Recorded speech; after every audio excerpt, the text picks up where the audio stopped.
이번 돌아오는 수요일 저녁부터 해서 목요일 저녁까지 이제 속죄일의 시간인데, 그 속죄일 때 우리가 함께 그 하나님의 시간표에 맞춰서 성경적 의미 안에 담겨져 있는 속죄일의 그 뜻을 생각하면서 함께 금식하며 기도하는 시간을 가지려고 합니다. 그래서 먼저는 우리가 이 속죄일에 담겨져 있는 의미를 성경적으로 가장 좀 이렇게 바르게 좀 이해하는 게 필요하다는 생각이 들었습니다.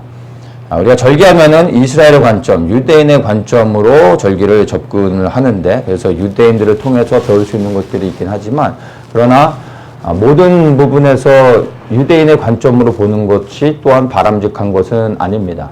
왜냐하면 유대인의 눈에 사실은 아직 그리스도가 계시되지 않았기 때문에 그들을 통해서 우리가 배울 수 있는 것도 있지만, 사실 유대인의 관점이 절기의 모든 내용들을 다 포함하고 있지는 않습니다. 그래서 가장 중요한 것은 성경의 관점으로 우리가 절기도 볼 수 있어야 됩니다.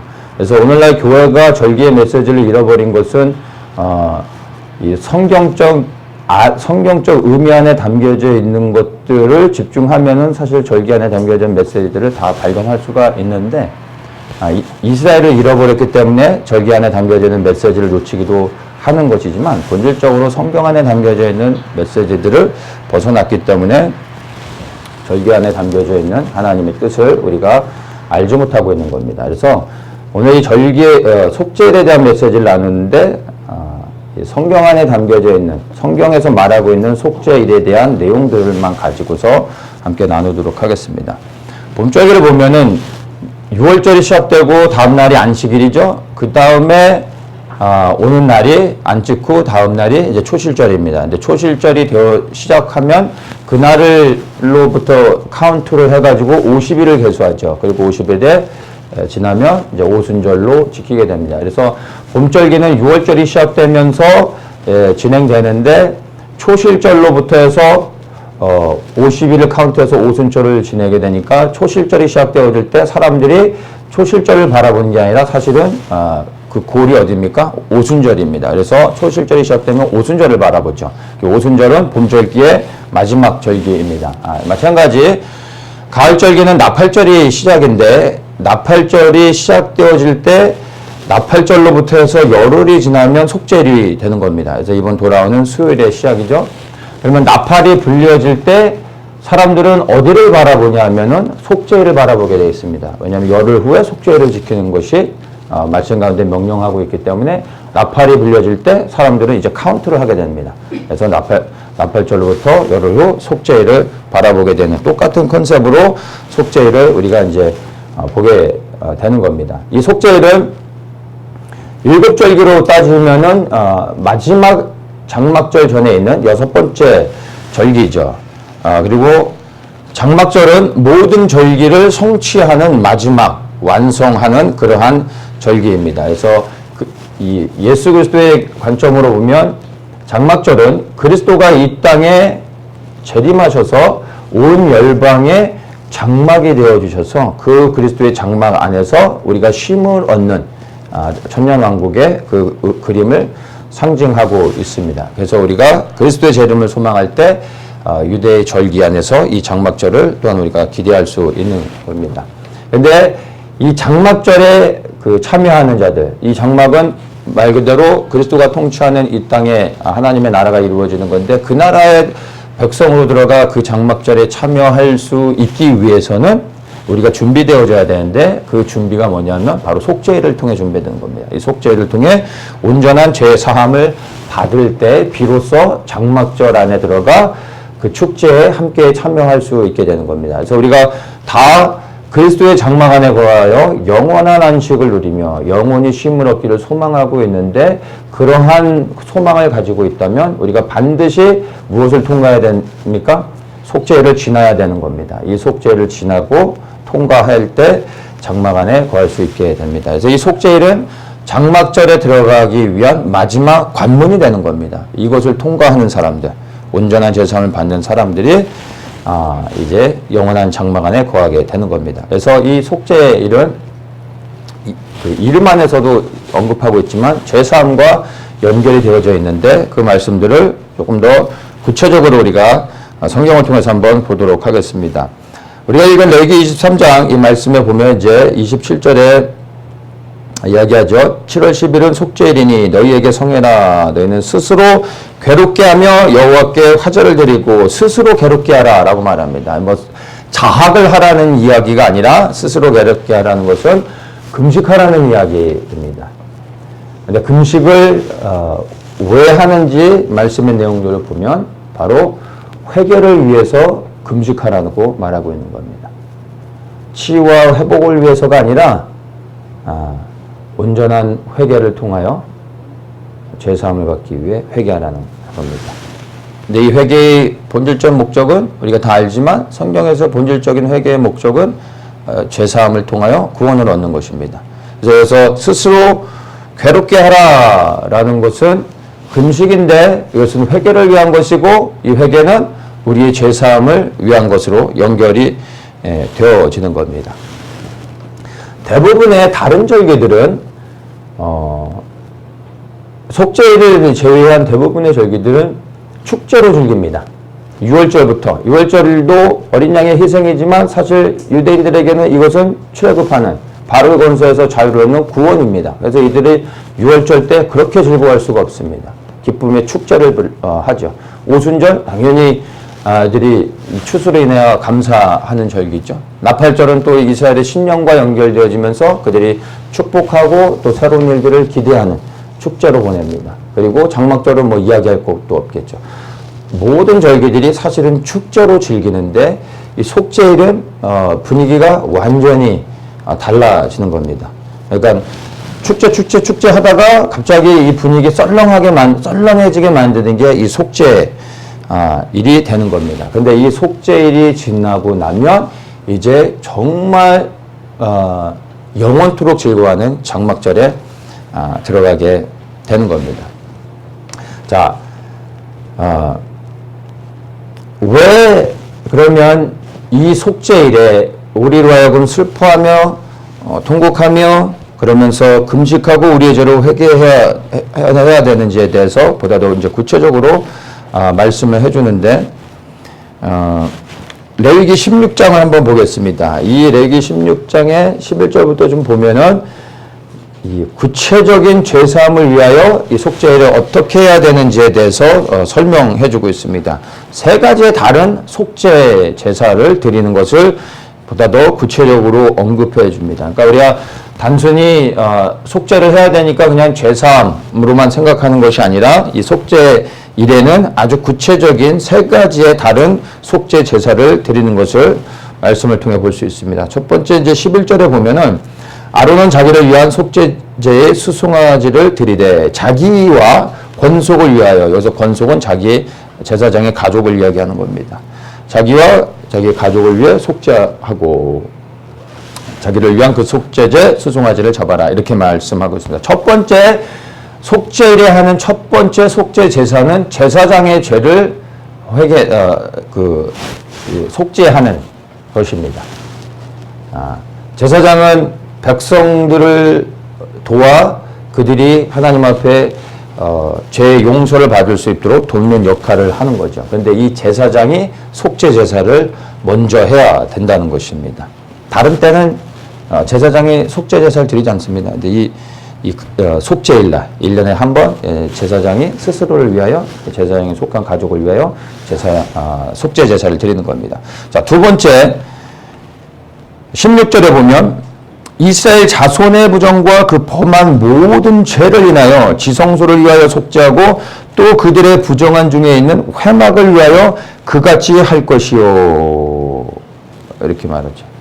그래서 여기 잘 보면 이스라엘의 자손의 죄를 위하여 속죄하라는 게 아니라 그 죄로 인하여 그리고 그들이 지은 죄가 지성소를 더럽혔는데 그 지성소를 속죄하는 것을 위해서 지성소를 속죄하고 회막을 그렇게 하라라고 말하고 있습니다. 그러니까 이스라엘의 자손의 죄를 속죄하라는 게 아니라 그 죄로 더럽혀진 성소와 회막을 위하여 속죄하라라고 있는 겁니다.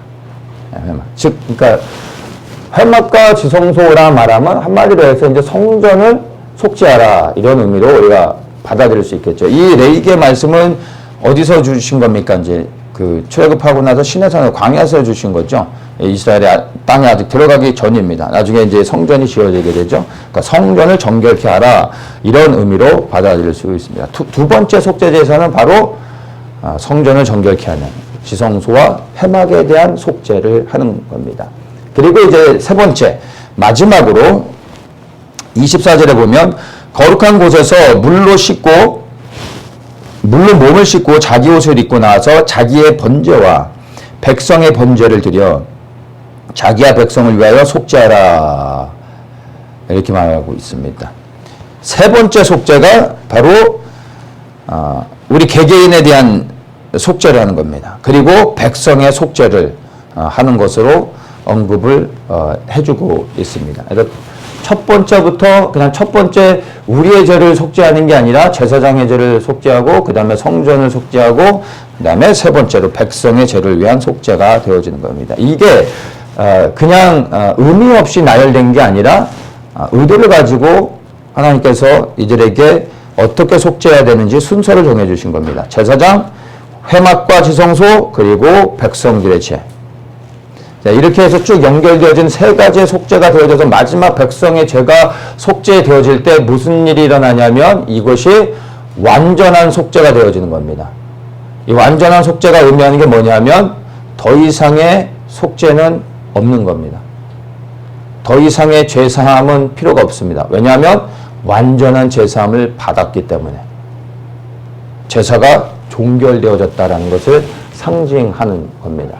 자, 예를 들어서 우리가 이제 그릇을 사용하는데 뭐 그릇에다가 뭐를 넣고 사용을 하든 사용하다가 여러분 중간에 그릇을 씻고 다시 사용합니까?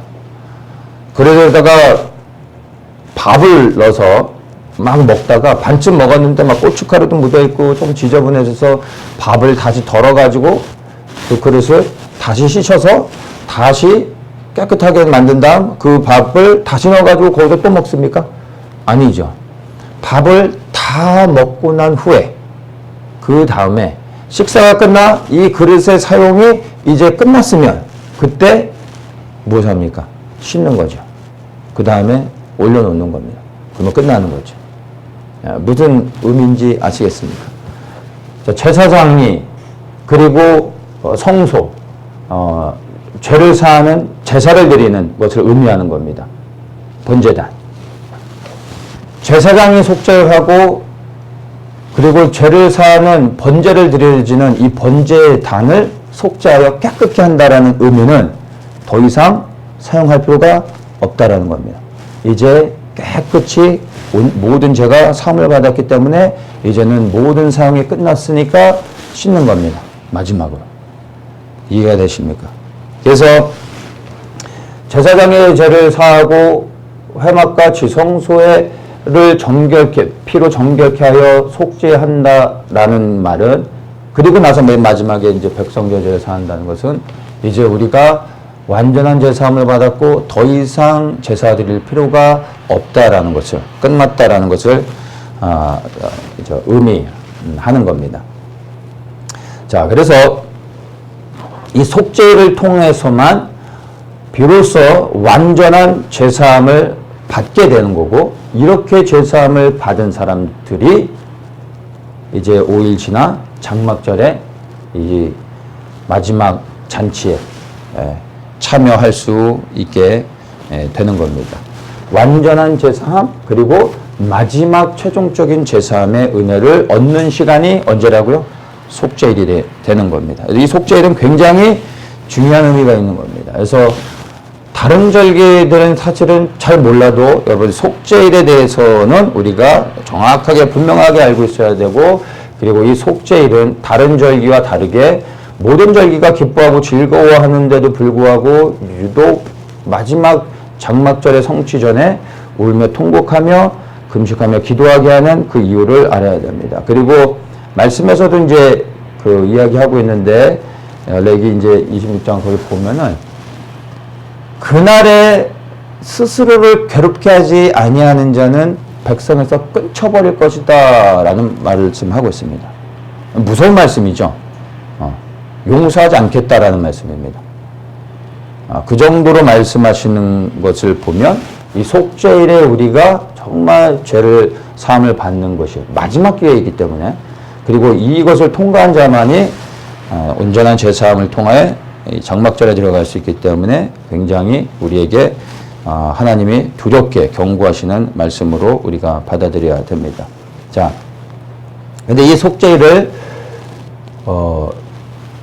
이제 신약의 관점에서 우리가 그리스도와 어떻게 연관되어지는지를 말씀을 통해서 우리가 좀 살펴볼 수가 있습니다. 히브리서 말씀을 한번 보겠습니다. 9장, 히브리서 9장 7절의 말씀을 보면, 제가 한번 천천히 읽겠습니다. 이 히브리서의 말씀이 이 속죄일과 같이 연결되어집니다.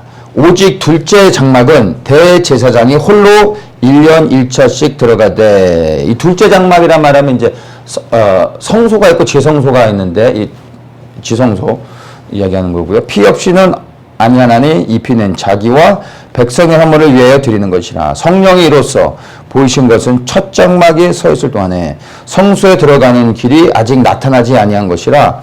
이 장막은 현재까지의 비유니 이에 의지하여 드리는 예물과 제사가 섬기는 자로 그 양심상으로 온전케 할 수 없나니, 이런 것은 먹고 마시는 것과 여러 가지 씻는 것과 함께 육체의 예법만 되어 개혁할 때까지 맡겨둔 것이니라. 이제 이 11절이 중요합니다. 그리스도께서 장래 좋은 일에 대제사장으로 오사 손으로 짓지 아니한 곧 이 창조에 속하지 아니한 더 크고 온전한 장막으로 말미암아 염소와 송아지의 피로 아니하고 오직 자기 피로 영원한 속죄를 이루사 단번에 성소에 들어가셨느니라. 아멘. 이 말씀, 이 대제사장이 1년에 한 번 들어가는 날이 바로 속죄일이죠. 이 속죄일을 말씀하고 있습니다. 그런데 지금 이 12절에 보면은 그리스도의 피로, 그러니까 제사를 드릴 때는 항상 짐승의 피로, 동물의 희생을 통하여 임시적으로 죄사함을 받는 것이 구약의 율법이었습니다. 그런데 이제 그러한 짐승의 표가 아닌 무엇입니까?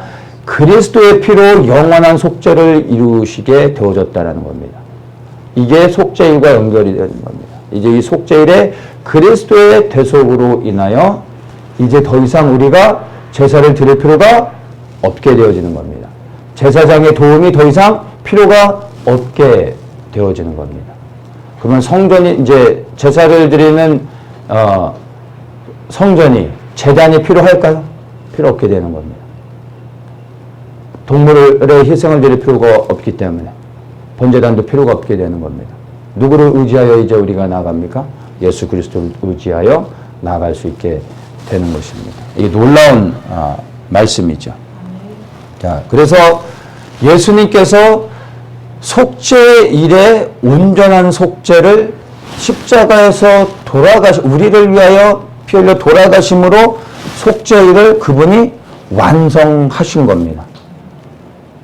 그리하여 이제 더 이상의 희생이 필요 없어서 이 속죄일 날에 제사장이 죄를 사하는 속죄를 하고 그리고 성전을 정결케 하는 속죄 제사를 드리는 겁니다. 완성이 되어지는 것을 의미하는 것이죠. 예수 그리스도께서 그래서 십자가에서 죽으실 때 일어났던 사건이 무엇입니까? 예수님이 죽으시자 놀랍게 성소 안에서 휘장이 위에서 아래로부터 찢어졌다라고, 위에서부터 아래로 찢어졌다라고 분명하게 언급해주고 있습니다. 이 성소에 있는 그 휘장의 두께가 보통 한 15cm 정도 된다고 합니다. 어떤 사람들은 거의 한 20cm라고도 말을 하는데, 여러분 15cm 두께면 어느 정도인지 아십니까? 두 마리의 소가 이 휘장을 서로 반대 방향으로 소가 당겨도 찢어지지 않는 두께가 여러분 성소에 있는 휘장의 두께입니다. 근데 이게 단번에 예수 그리스도가 죽으실 때 위에서부터 아래로 찢어졌다는 것입니다. 아래로부터가 아니라 위로부터인 겁니다. 하나님께서 이제 갈라진 휘장을 갈라서 하나님과 우리 사이에 막혔던 담을 허신 겁니다. 이 휘장은 하나님이 우리가 보기 싫어서 닫아놓으신 것이 아니라 우리의 죄로 인하여 하나님께 나아갈 수 없는 장막이 되어졌던 겁니다. 그런데 그리스도께서 우리의 죄를 위하여 죽으심으로 이제는 대제사장만이 1년에 한 번 들어갈 수 있는 그 성소를 찢으시고 이제는 우리가 그리스도를 의지하여 하나님 앞에 언제든지 나아갈 수 있는 은혜를 입은 것입니다. 이건 놀라운 사건이 되는 겁니다. 예수 그리스도의 그 영원한 속죄로 인해 이제 우리는 더 이상 우리의 대제사장 되신 그리스도로 인하여 이제는 제사장의 도움이 필요 없습니다. 성전, 성소, 번제단 다 필요 없습니다. 동물의 희생, 죄를 지을 때마다 동물을 희생제물을 가지고 드려야 되는 그리하여 임시적으로 받는 제사 필요가 없는 겁니다. 왜냐하면 그리스도의 피가 우리의 과거와 현재와 또 앞으로 지을 모든 죄까지도 다 사해 주신 것입니다. 우리가 그것을 믿고 죄를 고백하고 회개할 때 우리를 온전케 시켜주시게 되어진 겁니다. 그래서 우리는 그리스도를 의지하여 담대히 하나님 앞에 나갈 수 있는 은혜를 입었다는 거예요. 여러분 이것이 정말 놀라운 사건이고 이 속죄일의 이 메시지를 통해서 그리스도의 희생을 우리가 함께 연결하게 보면 결국에 그리스도가 놀라운 속죄의 이 일의 역사를 이루셨구나 하며 생각할 수 있고 이 속죄일이 누구를 상징합니까? 그리스도의 영원한 속죄를 상징하는 것임을 우리가 알 수 있게 되는 겁니다. 지금도 유대인들은 성전을 지으려고 부단히 노력하고 있습니다. 그렇죠?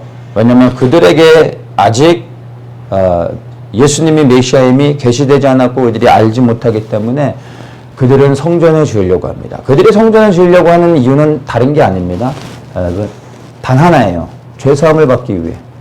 이들은 구약의 율법의 말씀을 기준으로 볼 때 그들이 죄사함을 받을 수 있는 유일한 길은 무엇입니까? 번제 제사를 통해서 속죄 제사를 드려야 됩니다. 제사를 드리기 위해서는 성전이 있어야 되는 겁니다. 그리고 거기에서 제사장을 통하여 이제 그들의 죄를 사하며 나아갈 때 그들이 온전히 구원을 받을 수 있다라고 믿습니다. 왜냐하면 그것이 구약의 율법에서 말하고 있는 것이기 때문에. 그래서 이들에게 있어서 이제 땅을 회복했죠. 나라가 세워졌습니다. 이제 이들이 해야 될 것은 성전을 짓는 겁니다. 그래야 이들이 온전한 구원을 받는 겁니다. 그래서 이것에 목숨을 걸고 성전을 지으려고 하고 있습니다. 마지막 때가 돼서 이스라엘을 깨닫는 사람들 가운데 이제 이 제3성전이 세워지는 것을 생각하며 또 유대인들이 기도하고 있는 이 성전의 재건을 위해 기도하는 사람들이 있습니다. 그렇죠? 그래서 얘기하죠. 여기서 같이 기도합니다. 제3성전이 세워질 수 있게 해달라고 막 기도하죠. 근데 여러분 그것은 바른 기도는 아닙니다. 유대인들은 눈이 아직 가려졌기 때문에 예수님을 알지 못해서 성전을 지으려고 하는 것이지 그 성전에서 동물의 희생제사를 드려서 그들의 죄가 사해지는 게 아닙니다. 그래서 성전이 지어지기 위해 기도할 필요 없습니다. 다만 우리는 지켜봐야 되는 겁니다. 왜냐하면 성전은 반드시 세워질 겁니다. 다니엘서에서도 이야기하고 있는 부분이고 마지막 때 이제 계시록을 통해서도 성전이 세워진다는 얘기는 안 하지만 그리고 제사를 드리는 일이 있게 될 것이라고 분명히 언급하고 있기 때문에 성전은 세워집니다. 그런데 이 성전이 세워지는 것, 그래야 유대인들이 다시 제사를 드리는 것은 예수 그리스도의 재림과 너무나 밀접하게 시간적으로 연결되어져 있는 것 때문에 우리가 지켜봐야 됩니다. 그러나 성전의 재건을 위해 우리가 기도할 필요는 없고 오히려 가려진 유대인들의 눈이 열려져서 메시아인 예수 그리스도를 통하여 그들이 죄사함을 받고 하나님 앞에 나아갈 수 있도록 우리가 그들을 위해 기도해야 될 겁니다. 그리고 지금 일어나고 있는 여러 가지 일들을 볼 때 이제 한국과 이스라엘의 어떤 큰 일들이 일어나면 생각보다 빠르게 성전이 지어지는 일들이 있을 겁니다. 이미 예루살렘 내에 성전을 지을 수 있는 모든 준비들을 다 갖췄습니다. 모든 기물들을 성경의 율법에 말하고 있는 것으로 해서 이미 다 갖춰져 있습니다. 문제는 이제 허락만 되어지면 됩니다. 아직 이스라엘 정부가 허락을 할 수가 없죠. 근데 이제 종교 통합하는 일들이 일어날 때 이스라엘 정부가 허용할 뿐만 아니라 이슬람과 그리고 캐톨릭과 기독교가 함께 즐거워하면서 성전을 세우는 일이 있게 될 겁니다. 그러면 신속하게 세워집니다. 그래서 DNA를 통해서도 아론의 후손들 이미 다 그 DNA를 통해서 찾아내서 제사장 교육까지도 다 훈련시키고 준비해서 성전 세우기만을 기다리고 있습니다. 그리고 그런 날들이 생각보다 뭐 당장 일어나는 일은 아니지만 그러나 먼 훗날의 일이 아니라 속히 되어질 일이라는 것을 생각하면서 이스라엘의 성전이 언제 세워질지 우리가 한번 지켜봐야 될 것입니다. 자, 또한 속죄일에 담겨져 있는 또 다른 의미가 있습니다. 요즘 보통 잘 나누지 않는 부분인데 이 속죄일에 담겨져 있는 하나의 비밀이라고도 말할 수 있습니다. 레위기 이제 16장에 가서 우리가 다시 한번 좀 보겠습니다. 7절을 한번 봅니다. 또 그 두 염소를 취하여 회막문 여호와 앞에 두고 두 염소를 위하여 제비 뽑되 한 제비는 여호와를 위하고 한 제비는 아사색을 위하여 할지며 아론은 여호와를 위하여 제비 뽑은 염소를 속죄제로 드리고 아사셀을 위하여 제비 뽑은 염소는 산대로 여호와 앞에 두었다가 그것으로 속죄하고 아사셀을 위하여 광야로 보내라 이렇게 말합니다. 그리고 이제 20절에 보면 이제 그 지성소와 회막과 단을 위하여 속죄하기를 마친 후에 여기서 지성소와 회막과 단을 위하여 속죄하기를 마쳤다라는 이야기는 뭡니까? 제사장에 대한 속죄가 맞춰졌죠. 그리고 지성소와 회막에 대한 속죄가 맞춰졌다는 얘기입니다. 그러면 무슨 속죄가 남은 거예요? 백성들의 죄를 속죄하는 게 남은 거죠. 이 두 염소의 속죄 제사는 바로 백성들의 죄를 사하는 마지막 백성들의 죄를 사하기 위해 사용되어지는 희생, 제물이 되어지는 겁니다. 근데 이 두 염소 중에 한 염소는 하나님을 위하여 제비 뽑은 염소는 속죄 제물로 드려지죠. 9절에 보면 여호와를 위하여 제비 뽑은 염소는 속죄제로 드리라 말합니다. 근데 21절에 말하는 것은 제비 뽑히지 아니하는 즉 하나님께 드리는 것이 아닌 아사셀에게 드리는 것을 의미합니다. 21절에 아론은 두 손으로 산 염소의 머리에 안수하여 아사셀에게 안수한 겁니다. 이스라엘 자손의 모든 불의와 그 범한 모든 죄를 고하고 그 죄를 염소의 머리에 두어 미리 정한 사람에게 맡겨 광야로 보낼지니 염소가 그들의 모든 불의를 지고 무인지경에 이르거든 그는 그 염소를 광야에 놓을지라. 하나님을 위하여 제비 뽑은 염소를 속죄제물로 드리는 것까지는 우리가 뭐 성경 안에서 이해할 수 있는 내용인데 우리가 이제 주목해야 되는 게 아사셀입니다. 두 염소인데 하나는 제비 뽑아 하나님께 번제제물로 드리는데 속죄제물로 드리는데 하나는 아사셀에게. 근데 이 아사셀은 죽이는 게 아니죠. 속죄제로 드리는 게 아니라 죄를 머리에 안수하여 전가시키고 광야로 보내고 있는 겁니다. 이 아사셀은 레위기 16장에서 딱 3번 이 속죄일에 제사를 드리는 것에 대해서 설명하면서 딱 3번만 언급되는 단어입니다. 그리고 이제는 성경에서 전혀 언급되지 않습니다. 그래서 이 아사셀의 의미 자체가 애매모호한 단어 이렇게 보통 원어에서도 설명되어지는데 어떤 데서는 광야에 떠도는 영 뭐 이렇게도 설명을 합니다. 광야에 떠도는 영 좋은 영은 아닌 것 같죠? 그렇죠? 좋은 영은 아니라는 걸 알 수 있습니다. 근데 이 아사셀은 성경적인 원의 그 히브리어의 원의 의미를 보면 이블 스피릿이라는 의미가 갖고 있는데 이게 제가 볼 때는 정확한 의미로 해석되어지는 겁니다. 그러니까 뭐 귀신의 영 뭐 이렇게 좀 해석을 하면 될 것 같습니다. 악한 영? 이렇게. 근데 이 아사셀에게 손을 얹어 안수를 하는데 어떻게 축복하는 게 아니죠? 우리의 죄를 이 아사셀에게 전가시키는 겁니다. 그리고 광야로 보낸다는 겁니다. 그래서 이 아사셀을 잘 이해해야 되는데 어떤 분들은 이 아사셀을 이야기할 때 이 아사셀로 드려지는 염소가 즉 우리의 죄를 위해 희생되어지는 예수 그리스도의 속죄, 예수 그리스도의 대속하심으로 말하시는 분들도 있습니다. 근데 그것은 잘못된 겁니다. 왜냐하면 지금 두 염소를 뽑아와서 제비 뽑은 것은 하나님께 드리고 그리고 제비 뽑히지 아니한 것은 아사셀을 위하라고 말하고 있습니다. 두 염소를 대조시키고 있습니다. 동시에 하나는 하나님께, 하나는 아사셀에게. 근데 하나님께 드리는 것은 제비 뽑아서 속죄 제물로 드리는 건데 하나는 그렇게 하지 않고 있죠. 하나는 하나님께 분명히 드린다고 말하고 있는데 동시에 반대로 대조되고 있는 이 아사셀이 어떻게 동시에 하나님을 위한 거라고 말할 수 있겠습니까? 그리고 이거는 속죄 제물로 드리는 게 아니잖아요. 예수님께서 우리의 희생 제물이 되셨죠. 그래서 죽으셨습니다. 피를 흘리셨습니다. 그 피를 흘려야지만 우리의 죄를 사하기 때문에 예수님께서 죽으실 수밖에 없으셨습니다. 모든 피를 다 흘리셨잖아요. 아사셀은 죽습니까? 죽이지 않습니다. 근데 이게 어떻게 우리를 향한 그리스도의 대속이라고 말할 수 있습니까? 아니, 잘못된 겁니다. 그래서 아사셀은 말 그대로 이블 스피릿으로 우리가 봐야 되고 사단은 아닙니다. 악한 영이죠. 귀신의 영에게 우리의 모든 죄를 전가시켜서 광야로 보내는 겁니다. 이때 무인지경까지 가서 그를 풀어주고 다시 돌아오는 건데 이게 생각보다 굉장히 어려운 겁니다.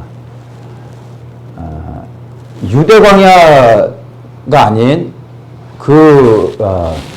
유대 광야만 가도 그런데 네게부 쪽으로 내려와서 그 광야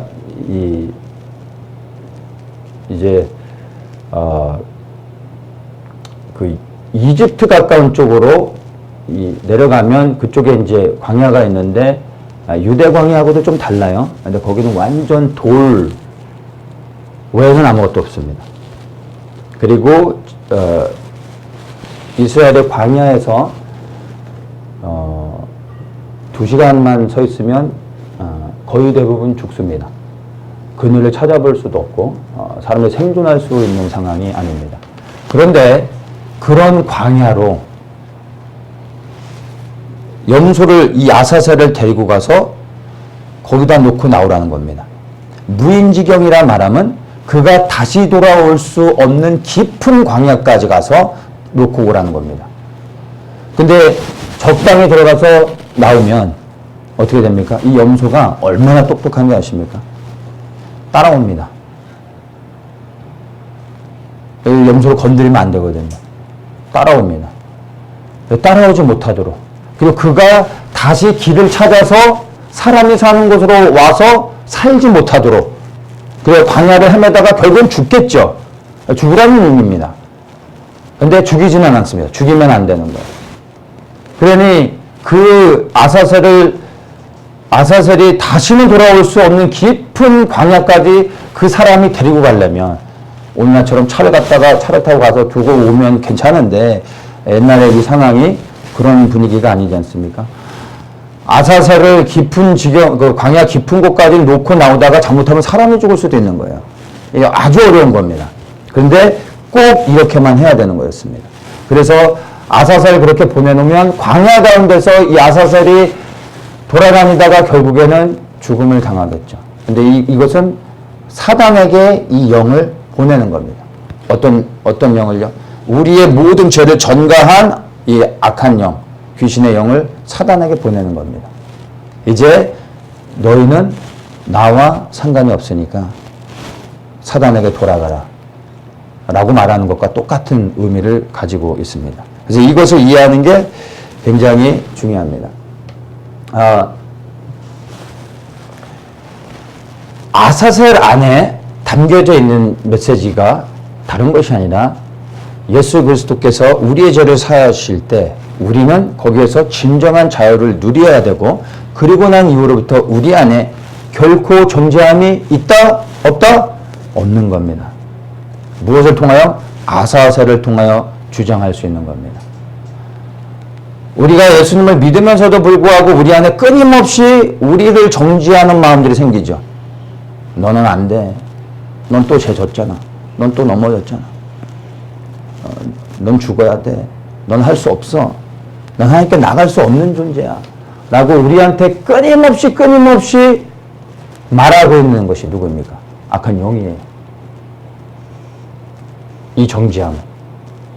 예수 그리스도를 믿는 그 누구에게도 결코 정죄함이 없는 겁니다. 이것을 주장하셔야 됩니다. 그래서 하나님께 드려지는 제비 뽑혀진 이 염소를 통하여 우리의 죄를 사함을 받았습니다. 그리고 이 아사셀에게 우리의 모든 죄를 전가하여 사단에게 보내며 우리는 주장하는 겁니다. 이제 더 이상 나를 정죄할 수 없다라고. 그리고 사단과 함께 저 영원한 광야, 이 어둠 가운데 이제 구별되도록 보내는 그러한 메시지가 담겨 있는 겁니다. 그래서 여러분, 이 아사셀을 향하여 안수하고 보내는 것을 통해 여러분, 믿는 우리 모든 그리스도인들, 우리가 하나님을 믿고 섬기고 헌신하고 결단하지만 그러나 우리의 연약함으로 인하여 우리는 때로 넘어집니다. 그게 당연하다라는 것이 아니라 넘어질 수 있습니다. 우리가 아직 연약한 육체를 입고 타락한 육체와 범죄한 육체를 입고 있기 때문에 우리는 또다시 범죄하고 실수하고 넘어질 겁니다. 그럴 때마다 예수 그리스도의 보혈의 피를 의지하여 내 죄를 사하는 겁니다. 그리고 다시 하나님 앞에 나아갈 수 있는 담력을 얻은 겁니다. 그래야 내 안에 들어오는 모든 정죄함을 거부해야 되는 겁니다. 이건 우리의 역할입니다. 우리가 죄사함을 얻었다고 해서 우리 안에 사단이 악한 영들이 정죄하고 판단하고 우리로 하여금 하나님 앞에 보게 되지 못하게 하는 일들이 사라지느냐? 아닙니다. 이거는 우리가 싸워서 지켜내야 되는 영역입니다. 아사셀을 기억하면 이제 더 이상 우리 안에 정죄함이 없다라는 것을 주장하셔야 됩니다. 그리고 더욱더 주님을 의지하며 나아갈 수 있는 은혜를 얻게 되는 것입니다. 그래서 그리스도의 보혈의 피가 나의 죄를 사하셨다라는 것을, 완전히 나의 죄를 사하셨음을 여러분이 믿는다면 더 이상 스스로를 향하여 정죄하는 모든 생각들과 그러한 소리들을 여러분이 거부하셔야 됩니다. 아사셀을 기억하시길 축복합니다. 자, 그리고 또 한 가지 살펴보면 31절에 이는 너희에게 큰 안식일인즉 너희는 스스로 괴롭게 할지니, 그러니까 속죄일을 이야기하는데 이 속죄일을 큰 안식일이라고 말하고 있습니다. 여기서 큰 안식일이라고 말하고 있는 것은 크다라는, 이 한글 성경에서는 크다라고 얘기하고 있는데 크다라는 의미로서 큰 안식일을 이야기하는 게 아니라 히브리의 언어의 의미를 보면 엄숙한 안식일, 거룩한 안식일 이런 식으로 해석을 하고 있습니다. 여기에서 쓰여진 이 단어를 어디에서 쓰고 있냐면 출애굽기 31장에서 쓰고 있습니다. 하나님께서 모세를 통하여 안식일 제도를 주시죠. 6일을 창조하시고 7일째 하나님이 기뻐하시고 이제 안식하며 쉬셨습니다. 그 안식일을 큰 안식일이라고 말합니다. 같은 단어를 사용하고 있습니다. 근데 그 크다라는 의미로 이해하면 안 되고 한글 성경에서는 좀 오역입니다. 거룩한 안식일, 엄숙한 안식일 이런 식으로 이해를 하면 되는데 이 안식일의 의미가 바로 6일을 일하고 7일째 하나님께서 안식하며 쉬셨던 그 안식일의 동일한 의미로서 이 속죄일을 연결해서 사용하고 있다라는 것입니다. 그러니까 안식일도 여러 가지가 있죠. 절기 중에서도 안식하며 쉬는 절기들이 많잖아요. 그때의 안식하고 다른 의미입니다.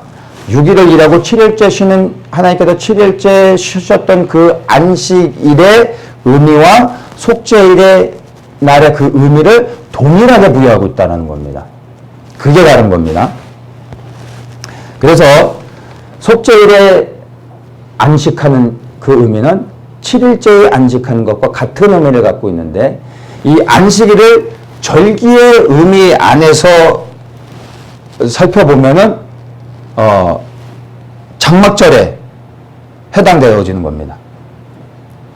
이 6일을 일하고 7일째 쉬는 안식일, 이제 이 유대인의 모든 절기의 가장 기본이 되는 이 안식일 제도. 7일째 쉬는 이 안식일이 이스라엘의 7 절기의 의미에서 보면은 장막절. 장막절이 이제 그리스도가 통치하는 하나님의 나라 안에서 쉼을 얻는 것이잖아요.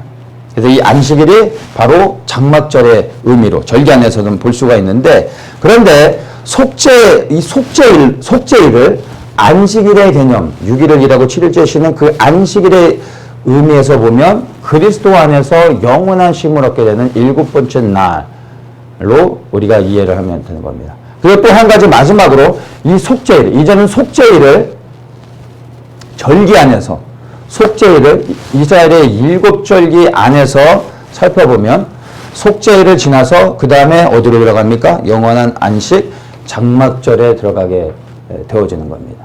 그래서 이 속죄일 없이는 영원한 안식에 들어갈 수 없게 됩니다. 죄사함 없이는, 온전한 마지막 최종적인 죄사함 없이는 그리스도의 장막 안에 거할 수 없게 되는 겁니다.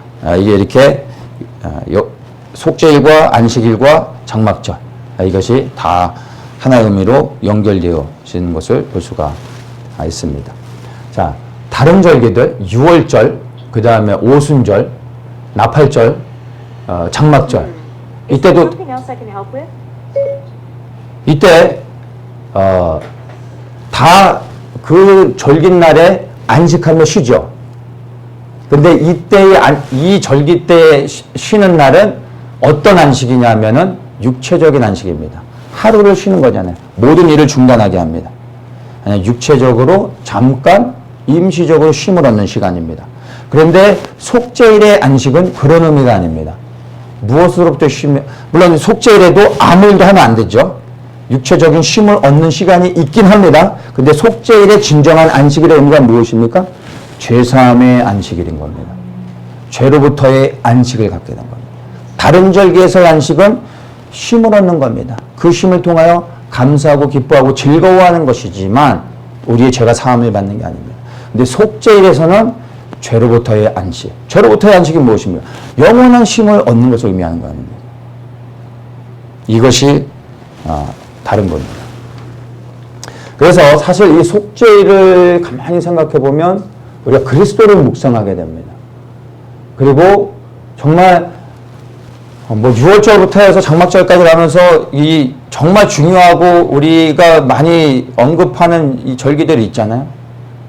근데 이 속죄일은 늘 약간 좀 변방에서 이렇게 주목받지 못하는 그런 절기입니다. 근데 사실은 이 속죄일이 우리에게 있어서 너무나 귀한 절기이고, 이 속죄일을 묵상하면 묵상할수록 예수 그리스도를 생각하지 않을 수가 없고, 그 예수 그리스도를 생각할 때 감사하지 않을 수가 없는 겁니다.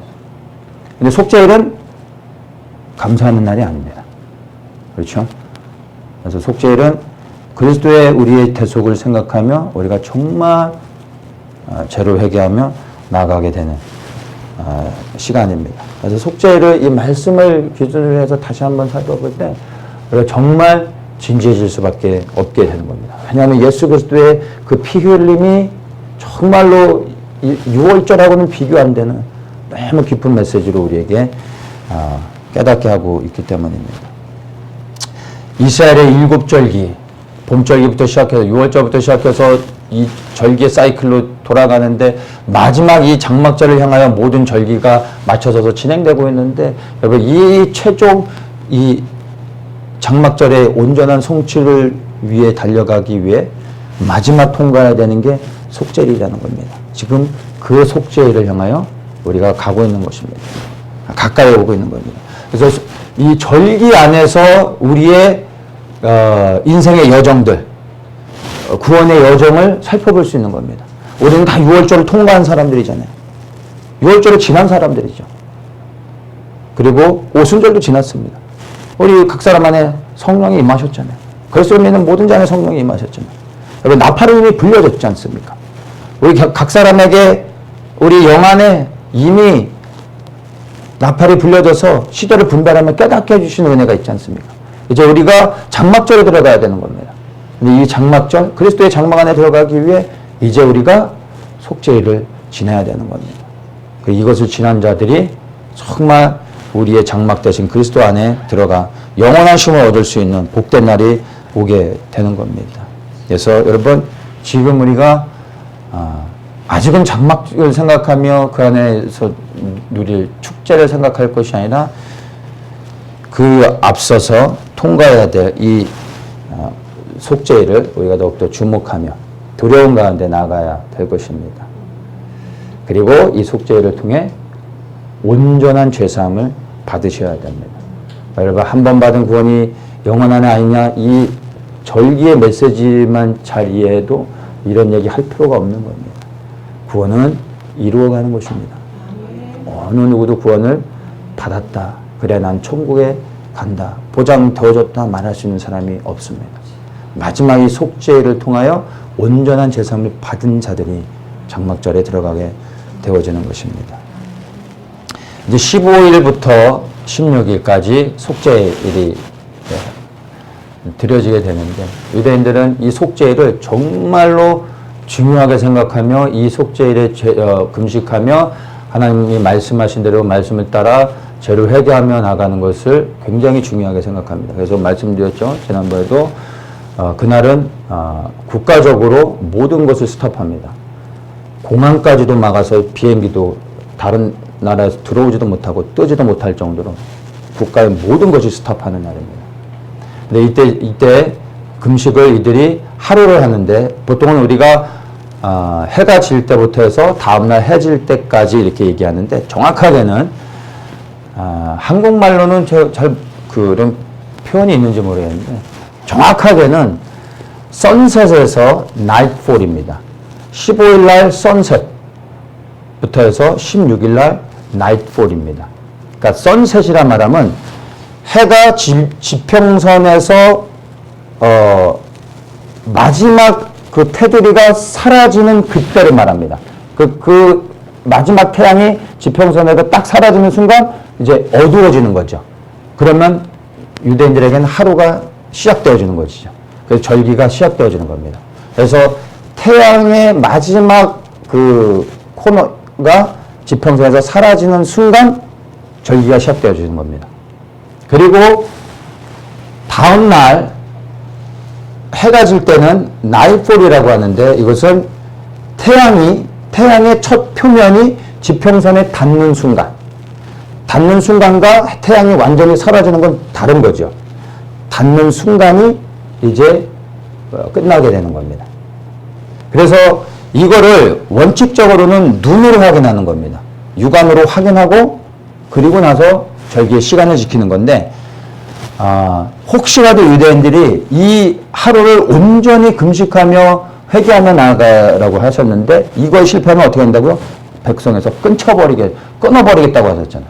그래서 이들이 혹시라도 잘못 보고 시간을 잘못 계산해서 이 저주에 빠져 하나님에 의해서 끊어질까 두려워서 이들이 시간을 30분 앞당겨서 시작합니다. 떨어질 때쯤 하면 대충 시작하는 겁니다. 일찍 시작하는 겁니다. 그리고 해가 완전히 사라질 때까지, 그러니까 끝나고 나서도 30분을 더 연장해서 합니다. 그래서 이 속죄일의 금식은 24시간이 아니라 25시간을 하는 이유가 이거에 있습니다. 30분 일찍, 30분 늦게. 그래서 조금이라도 하나님의 말씀 가운데서 실수하여 범하지 않도록 하기 위해서 하는 겁니다. 그래서 이번 주에 수요일의 금식을 우리는 눈으로 확인해서, 요즘 지평선에서 해가 지는 것을 보는 것은 요즘 시대에 쉽지 않죠. 그래서 보통은 저녁 6시를 기준으로 하기 때문에 5시 반부터, 수요일날 저녁 5시 반부터 금식을 시작하고 목요일날 6시 반까지 금식을 해서 25시간을 금식하면 되는 겁니다. 그럼 보다 더 구체적으로 말씀을 따로 나누도록 하겠습니다. 자, 그래서 이 속죄일의 의미들을 우리가 보면서 이제 그러면 우리가 이것을 구체적으로 우리 개개인에게 어떻게 우리가 적용할 것인가, 이것만 간단히 나누겠습니다. 첫 번째, 여러분, 이 속죄일은 우리에게 있어서는요, 제일 먼저 우리가 주목해야 되는 게 나 자신입니다. 때가 가까울수록 우리는 하나님의 뜻이 이루어지길 위해 기도해야 되는데, 그러면서도 정말로 더욱더 주목해야 될 게 무엇입니까? 나의 영혼입니다. 우리가 모든 일을 다 행하고 나서 우리의 영혼을 잃어버린다면 얼마나 어리석은 겁니까? 얼마나 어리석은 겁니까? 그럴 수 있다는 겁니다. 주여 주여 하는 자마다 천국에 다 들어가는 게 아니라 누가 들어간다고요? 오직 아버지의 뜻대로 행하는 자가 들어간다고 말씀하고 있습니다. 오직 아버지의 뜻대로 행하는 자가 들어가는 것입니다. 주의 이름으로 선지자 노릇했습니다. 귀신을 쫓아냈습니다. 많은 권능을 행하지 않았습니까? 나는 너를 도무지 모른다. 우리가 나라 민족을 위해 기도했기 때문에, 이스라엘의 회복을 위해 기도했기 때문에, 내가 깨어 있었기 때문에, 누구의 구원을 위해 기도했었기 때문에, 내가 교회를 열심히 섬겼었기 때문에 구원받는 게 아니에요. 아버지의 뜻대로 행해야 된다는 것입니다. 아버지의 뜻을 하셔야 돼요. 내가 얼마나 많은 일을 하느냐가 중요하지 않습니다. 사람들이 얼마나 인정하느냐가 중요하지 않습니다. 아버지의 뜻. 스스로 물으셔야 돼요. 내게 하나님이 무엇을 원하고 계신지.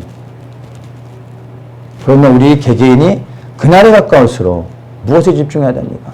내 개인의 영혼의 구원을 위해 두렵고 떨림으로 주님 앞에 서야 되는 겁니다. 하나님, 내가 오늘 주님 앞에 바로 서고 있습니까? 내 보여주는 행위가 사람들은 좋다고 말하는데 과연 주님 보시기에 그러합니까? 라고 물으셔야 되는 겁니다. 내 안에 숨겨져 있는 더러운 죄악들, 나도 모르고 나조차도 속고 있는 것들 없습니까? 주님 드러내 주십시오 라고 기도할 수 있어야 됩니다. 그래서 우리가 모든 일을 다 행해놓고서도, 다른 사람을 구원해놓고서도, 저 이스라엘을 회복시켜놓고서도 우리가 구원받지 못한다면 여러분, 그것처럼 어리석은 사람이 어디 있습니까? 이 하나님 앞에 우리의 구원은요, 나의 구원은 1대1로 나아가는 겁니다. 내가 무엇을 했기 때문이 아니라 내가 하나님 앞에 얼마나 온전한지, 하나님의 뜻에 생명 걸고 순종했는지, 이것이 우리의 구원을 결정하게 될 겁니다. 매일 하나님 앞에 두려움으로 나아가야 됩니다. 죄를 회개하며 하나님께 여쭈십시오. 두려움으로 나의 죄를 금식하며 통곡하며 회개하며 하나님 앞에 나아가시길 축복합니다. 그리고 하나님께 회개하고, 하나님께 회개한 자의 태도는 무엇입니까? 내가 잘못한 사람에게 용서를 구하는 게, 그게 진정한 회개의 열매를 맺는 사람의 모습입니다. 그러면 이 속죄일에, 이 나팔절의 열흘의 시간 동안에 계속해서 죄를 회개하고 용서하고 용서를 구하는 시간들을 갖는다고 말했습니다. 아직 우리에게 시간이 있죠. 그러면 우리가 우리의 주변을 돌아봐야 되는 겁니다. 그리고 내 안에 묶여져 있는 것들, 관계 안에 묶여져 있는 것들, 내가 해결할 수 있는 것들, 용서를 구해야 될 것이 있다면 여러분 용서를 구하십시오. 내가 용서해 줄 수 없는데 나에게 용서를 구할 때 용서해 주셔야 됩니다. 왜냐하면 내가 용서하지 못한다면 예수 그리스도께서 어찌 나를 용서하실 수 있겠습니까? 우리가 진정으로 그리스도의 죄사함을 받은 것을, 그 은혜가 얼마나 큰지를 생각한다면 우리가 용서하지 못할 사람은 없는 겁니다. 이 묶여져 있는 용서의 문제로 인하여 생각보다 하나님과의 관계 안에 묶여져 있어서 나아가지 못한 사람들이 많습니다. 이 시간들을 통하여 속죄일의 시간이 다가오고 있습니다. 하나님께 회개할 뿐만 아니라 묶여져 있는 용서의 문제들을 여러분 풀어내시길 축복합니다. 두 번째, 우리가 우리 대한민국을 위해 기도해야 될 것입니다.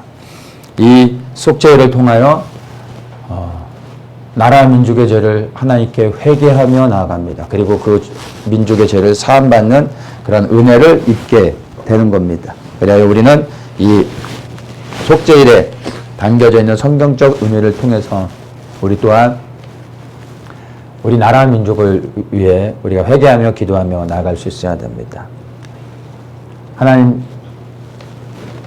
하나님을 떠나서 우상을 섬기며 이미 배도의 길로 들어서고 있는 우리 한국교회 죄를 회개하며 우리가 나아갈 수 있어야 됩니다. WCC와 WEA 같은 교회 안에 들어온 영적인 이 음란함들을 우리가 아무렇지 않게 받아들이고 있는 것이 오늘날 한국교회의 모습입니다. 이것들을 우리가 하나님께 회개하며 나가야 됩니다. 또한 우리가 대한민국의 죄를 회개하면서도 나가야 될 것입니다. 다 알지만 지난주에도 나눴죠. 낙태와 동성애 이런 것들이 하나님이 얼마나 가증히 여기시고 악하게 보시는 건지 아셔야 됩니다. 또 우리 대한민국은 하나님은 잊지 않고 계신데 우리는 잊어버린 저 북한의 동포들, 우리의 형제와 자매인데도 우리는 그들을 잊어버렸습니다. 그들을 포기했습니다. 그것이 하나님 보실 때 대한민국의 악입니다. 공산주의를 허용한 것들, 수많은 하나님 앞에 지은 대한민국의 죄를 우리가 회개하면서 나가야 될 것입니다. 세 번째, 우리가 이스라엘을 위해 기도해야 됩니다. 이 절기의 메시지를 보면 여기 하나님께서 이스라엘 백성을 회복하실 겁니다. 그런데 이들이 이제 속죄일이 다가오고 있죠. 그러면 지금 이들은 이 율법의 말씀에 따라서 정말 하나도 오차 없이 하나하나 모든 걸 준비하고 있을 겁니다. 속죄일 날에 저 천국의 벽에 엄청난 사람들이 모여서 기도하는 일들이 있을 겁니다. 그런데 그들이 모든 절차에 따라 율법에 맞춰서 다 지키고 있는데 그들이 누굴 모릅니까? 예수 그리스도를 아직도 모르고 있습니다. 생명 없는 것들을 붙잡고 생명을 얻으려고 하고 있습니다. 이들을 위해 기도해야 됩니다. 이제 주님께서 이들의 눈을 열어주셔서 그들이 거부하고 있는 예수님께서 이스라엘의 메시아입니다. 그들이 받아들이고 그리고 이제 구원 얻는 역사를 통하여 이제 그들이 율법을 통하여 구원을 얻고 율법을 통하여 하나님 앞에 나가려고 하는 게 아니라 예수 그리스도를 통하여 하나님의 백성으로 새롭게 준비되어져서 다시 오실 주님을 기다리며 저 감난산에서 이제 바로카와 바삼 아도나이 외치면서 주님을 맞이하는 백성으로 준비될 수 있도록 위해 우리가 이스라엘의 회복을 위해서 또한 기도해야 될 것입니다. 이 속죄일에 주시는 이러한 말씀들 우리가 가지고서 함께 기도하며 나아가겠습니다. 주님 그렇습니다. 우리에게 속죄를 통하여 다시 한번 참된 메시지를 알게 해주시고 이제 이 말씀을 따라 우리가 우리의 죄를 회개하며 또 나라 민족의 죄를 회개하며 그리고 이스라엘 주의 손에 올려드리며 기도할 때 주님 우리의 기도를 통하여 일하시고 하나님의 뜻이 온 열방 가운데 이루어지길 간절히 소망합니다. 무엇보다 우리의 죄가 사함받은 것을 다시 한번 주장하고 감사하며 이제 하나님 앞에 거룩과 정결한 가운데 세워지는 시간 되게 하여 주시옵소서. 예수 그리스도의 이름으로 기도합니다. 아멘.